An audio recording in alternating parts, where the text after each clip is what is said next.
This is who is really pulling the puppet strings in Australian politics. It's the media and news edition. You're probably seeing a lot of One Nation and Pauline Hanson in the news on your TV screens at the moment. It feels inescapable, and that's by the design of some very wealthy people. Let's talk about who owns the media and social media and what that's got to do with Pauline Hanson wanting to cancel the SBS and put the ABC behind a paywall. After Brazil, Australia has the worst level of media concentration in the world. Our media is quite literally controlled by billionaires. Billionaires like Rupert Murdoch.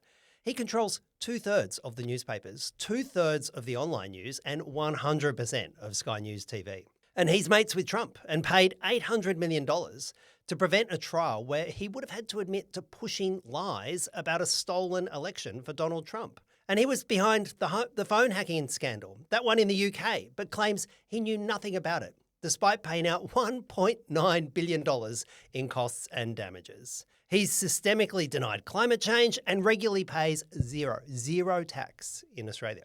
And he uses his power to bully opponents, to stoke racial division, and manufacture the anger and fear campaigns which are fueling the far right across the world. And then there's Seven West Media, owned in part by mining billionaires Kerry Stokes and Gina Rinehart. They control Channel 7, radio stations across the country, and a few newspapers. Then there's Nine, also billionaire-backed. They control Channel 9, newspapers, the SMH and the Age, and radio stations across the country, like 3AW and 2GB. Together, they control 80 to 90% of the total media. Then there's digital media, Instagram, Facebook, YouTube, TikTok, Twitter. They sell your data to big corporations. They keep you addicted to your phone and use algorithms which fuel fear and misinformation campaigns and division. They're all owned and run by billionaires like Elon Musk or Mark Zuckerberg, and Musk is actively backing One Nation type candidates across the world. These billionaires control what you read, what you watch, what you scroll through. And what do you think they leave out? There's things that could be done, like bringing in laws to stop billionaires buying up and owning all the media, or laws supporting more independent media so that people can access a diversity of ideas and opinions. Now, the billionaires, like Gina Rinehart, have bought their own political party, One Nation.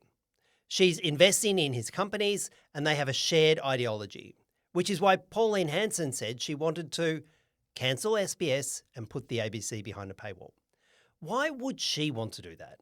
Because the ABC and SBS are some of the only outlets in this country that aren't owned by a billionaire. If you strip away public broadcasting, well, what's left? A media landscape almost entirely owned by a handful of billionaires with no real alternative for you. We need to properly resource the ABC and SBS and give them the power to properly investigate the power of billionaires and other vested interests. So next time you think, I wonder why I haven't heard that from the Greens. Well, maybe that's why. The billionaires, well, they don't like us, but we don't care. We're not fighting for them. We're not like Labor, the Liberals, One Nation. We don't take money from billionaires or big corporations trying to buy influence. We want them to pay their fair share of tax so we can invest in independent media that will lay down the facts, not twist the truth to suit some billionaire's agenda. Media that isn't bought and run by billionaires. Authorised by J. McCall, Australian Greens, Canberra.